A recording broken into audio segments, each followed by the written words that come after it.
Prosecutors say it was an execution. A man appeared in court today, charged with shooting and killing his wife at a Milwaukee motel. Our Bill Miston was there, as was the victim's family. A housekeeper knocks on room 5 at a Milwaukee motel. No answer. She uses her key. What she finds inside will haunt this city for years. 29-year-old Alicia Machnik, mother of 2, lying on the bed with a gunshot wound to her head. The surveillance cameras, they caught everything. Well, almost everything. Welcome to Crime and Humanity.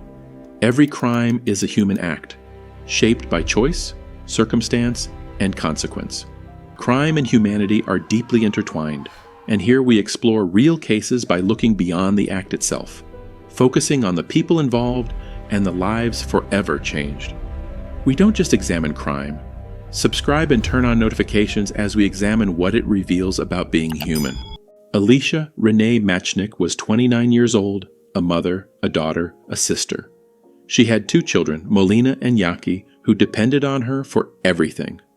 Her father would later describe her as his little princess. Those kids were her world. But somewhere along the way, Alicia found herself in situations that pulled her further and further from stability. By the time we get to January 2025, Alicia is staying at the Port Motel near 97th and Appleton Avenue in Milwaukee. Now, if you know anything about motel living, you know it's not a vacation. It's survival mode. People stay in motel when life has thrown them curveballs they can't quite catch. And Alicia, she had been checking into this particular motel multiple times over the past several months. Not once, not twice. Multiple times. She wasn't staying there alone either. She was with her boyfriend, Lance White. The 2 of them had made this motel a routine stop, a pattern that would eventually become critical to understanding what happened in room 5. But let's talk about Alicia's life before that room, before the motel, before Lance. Alicia had a complicated history, the kind that comes with visible reminders. She had someone's name tattooed on her face, not just anyone's name. Her child's father, a man who, according to what would later come out, was locked up in prison. And he wasn't going to be locked up forever. He had a release date, 11 months away. Girl, think about that for a second. Your child's father's name is permanently marked on your face, and he's sitting in a cell counting down the days until he gets out. Whatever their history was, it was intense enough to leave a mark that couldn't be erased. Alicia's family loved her. Her father, her mother, her sisters. They all cared deeply about her, but love doesn't always protect you from the choices you make or the people you choose to be around. And Alicia had chosen to be around Lance White. Monday afternoon, January 13th, Alicia checks into the Port Motel again. Room number 5. Lance is with her, just like he had been on previous days. The motel staff recognized them by now. They were regulars. The next day comes and goes. Tuesday. Nothing out of the ordinary that anyone noticed. Just another day at the motel for Alicia and Lance. Wednesday morning arrives, late morning to be specific. The housekeeper makes her rounds. She stops at room 5, ready to clean. She knocks. Alicia answers the door, alive, conscious, talking. She tells the housekeeper she wants to stay another night. The housekeeper notes it and moves on. That conversation happens sometime before noon. Everything seems normal, or as normal as motel life can be. But then, let's talk about what the cameras saw. Late Wednesday morning, surveillance footage captures a man leaving room 5, just walking out, casual, like he's stepping out for air or heading to the front desk. No rush, no panic, no visible distress. He leaves and the camera keeps recording. Here's what's important. After that man walks out, nobody else enters that room. Nobody else exits that room. The door to room 5 stays closed. 2 hours pass. The housekeeper comes back around. She knocks on room 5 again. This time, no answer. She knocks again. Still nothing. She uses her key and opens the door. And there's Alicia lying on the bed, a gunshot wound to her head, dead. Girl, imagine being that housekeeper. You talked to this woman just hours ago. She was fine. She wanted to stay another night, and now she's gone. Just gone. The police are called immediately. Milwaukee Police Department responds to the Port Motel. They secure the scene. They start pulling surveillance footage. They start asking questions. And those questions lead them to one person, the man who was seen leaving room 5 that morning, Lance White. But Lance isn't at the motel anymore. He's not in room 5. He's not in the parking lot. He's not anywhere near Appleton Avenue. So where is he? A couple miles away, at his mother's house. Now, let me tell you something about what happened at that house, because this is where things get real strange. Lance shows up at his mother's home. And his mother, she knows her son. She knows how he normally acts, how he normally talks, how he normally moves through the world. And on this Wednesday, Lance is not acting like himself at all. His mother would later tell police that her son was acting out of character, as if he was under the influence of some sort of drugs. Let that sit for a minute. His own mother thought something was off, thought he was high, thought he needed help. So, what does she do? She takes him to the hospital. She's trying to help her son, not knowing that just a couple miles away, police are standing in room 5, looking at Alicia's body. Not knowing that her son is about to become the primary suspect in a homicide investigation. Lance gets to the hospital, and that's where Milwaukee police catch up to him. Wednesday night, they arrest him. Now, you might be thinking, okay, they arrested him.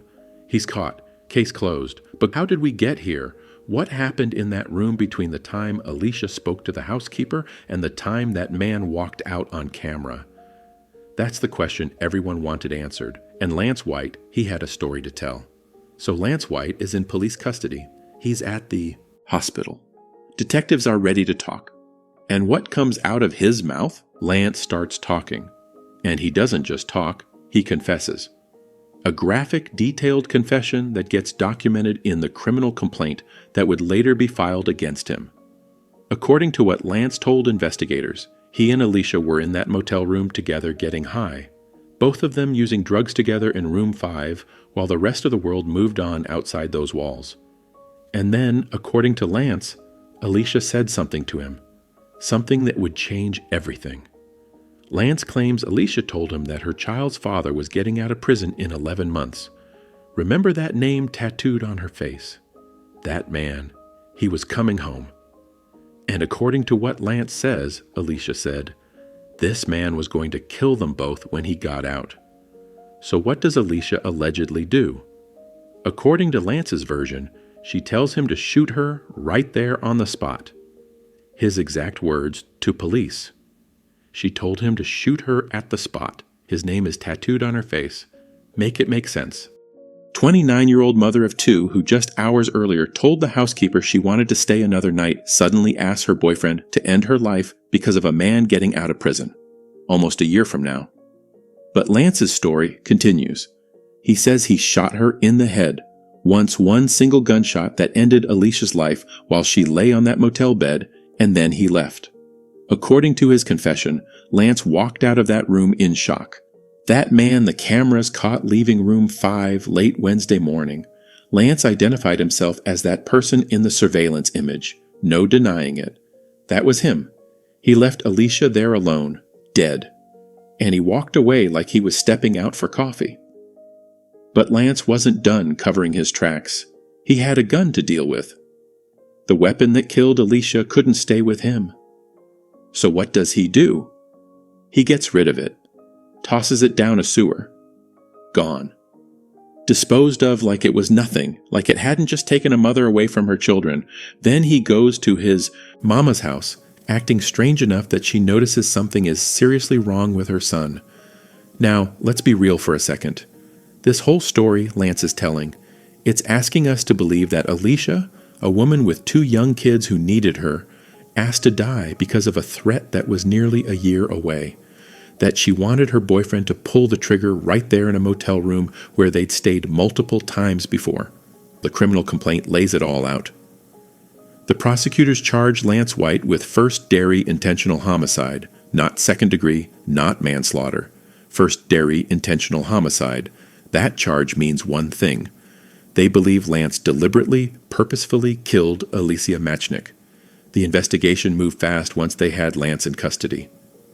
But let's back up and talk about how detectives actually built this case. Wednesday afternoon, the housekeeper finds Alicia. Police arrive at the Port Motel and immediately secure room 5 as a crime scene. They've got a dead woman with a gunshot wound to the head. No weapon in sight. No obvious signs of forced entry. The room shows 2 people had been staying there. Detectives start pulling records. They find out Alicia checked into the motel on Monday with a man. Motel staff confirmed they'd seen the couple before, multiple stays over the past several months. This wasn't random. This wasn't a stranger situation. Then comes the surveillance footage. The cameras at the Port Motel captured what happened outside room 5. And what they show is critical. A man leaving late Wednesday morning. And after he leaves, nobody enters. Nobody exits. That room stays closed until the housekeeper opens it and finds Alicia dead. That footage becomes key evidence because whoever left that room that morning is the last person seen coming out before Alicia's body was discovered.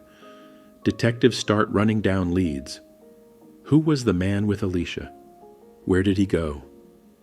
Public records help them track down an address. Lance's mother's home just a couple miles from the motel. They make contact with her. She tells them about her son showing up Wednesday, acting out of character, like he was on drugs. She took him to the hospital. Police head to the hospital. They find Lance there. They take him into custody. Now they've got their suspect, but they need more. They need his statement. They need to know what happened in that room. Lance talks, and he gives them everything. The confession, the claim about what Alicia allegedly said, the admission that he shot her, the detail about throwing the gun in a sewer, the gun that becomes another piece of the investigation. Lance says he disposed of it in a sewer somewhere between the motel and his mother's house.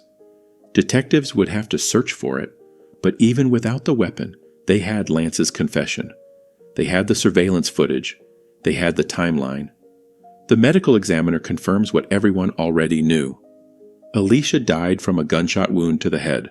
One shot, just like Lance said. Search warrants get filed. Court documents detail everything. The timeline, the surveillance images, Lance's identification of himself in those images, his statement about getting high with Alicia, his claim about what she asked him to do, the gun disposal.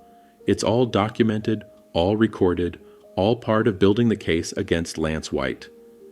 And while detectives are doing their work, while prosecutors are filing charges, Alicia's family is dealing with something no family should ever have to face. Lance White is charged with first-degree intentional homicide in the death of Alicia Machnik. As White walked into court today, Machnik's family cursed him out from the gallery. The 29-year-old Machnik was found in a room at the Port Motel near 97th and Appleton last week, shot in the head. Surveillance video showed White and Machnik checking into the motel a couple days before. And the day Machnik was found dead, video showed White leaving the room and no one else was seen going in or out until Machnik was found. Filings say White later showed up to his mother's house looking disheveled and dirty. She drove him to St. Luke's where he was later arrested by police. In an interview, filings say White said he and Machnik stayed in motels and were, quote, getting high together when she told him to shoot her, allegedly because she was afraid of her child's father, who was getting out of prison within the year. Filings say White admitted to shooting Machnik and fled the room in shock. If the allegations are true, if it's true you gave a statement saying what you said out of respect for the family, I'm not going to repeat what you said. Then you point blank shot someone intentionally, which would be an execution. Lance White didn't run. He didn't lawyer up immediately and go silent. He talked, and that confession became the foundation of the criminal case against him. Prosecutors moved quickly. They charged Lance with first-degree intentional homicide. The criminal complaint laid out everything. The surveillance footage showing him leaving room 5, his own identification of himself in that image, his detailed confession about shooting Alicia in the head, and his admission that he disposed of the murder weapon in a sewer. The case was strong. Lance had given them nearly everything they needed. His own words documented in that complaint would follow him through every court appearance, every hearing, every moment of the legal process ahead. But while the legal system did its work, there was a family falling apart. Alicia's father took to Facebook the day after her death. His words were raw, unfiltered, full of a pain that no parent should ever have to feel. He wrote, "Yesterday I got the worst news a father could get.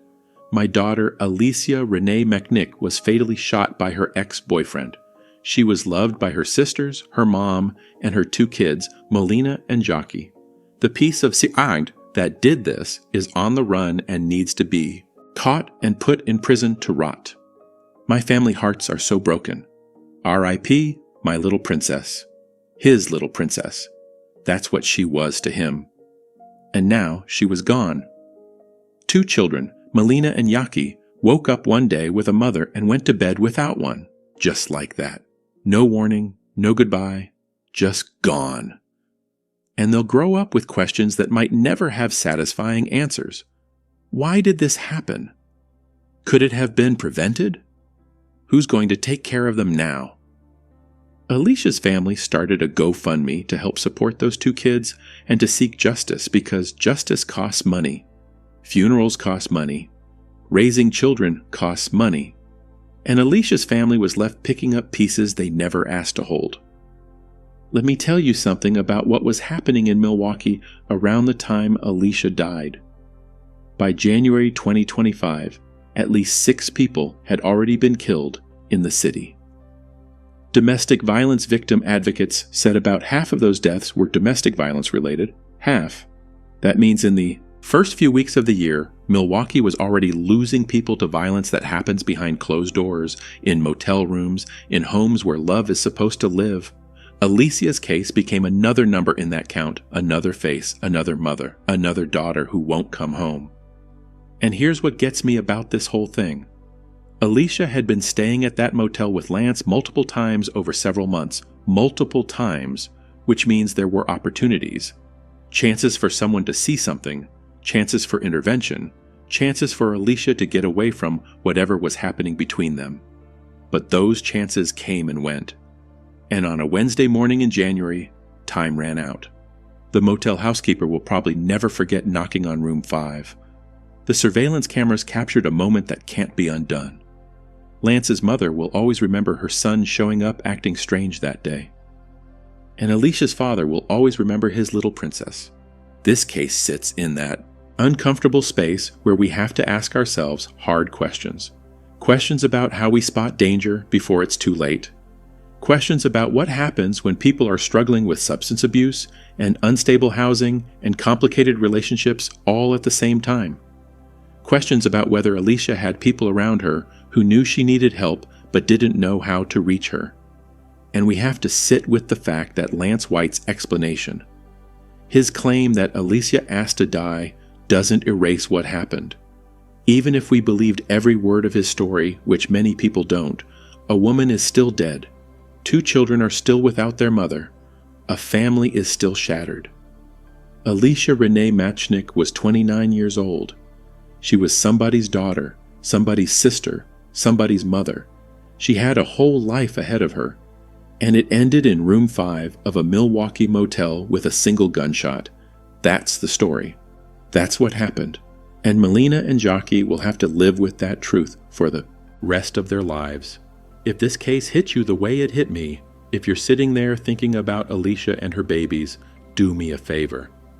Share this video. Let people know her story. And if you or someone you know is in a relationship that feels dangerous, that feels wrong, that feels like it might end badly, reach out. Call a hotline. Talk to someone. Because the next story we tell on Crime and Humanity doesn't have to be yours. Hit that subscribe button, turn on notifications, and we'll see you in the next one.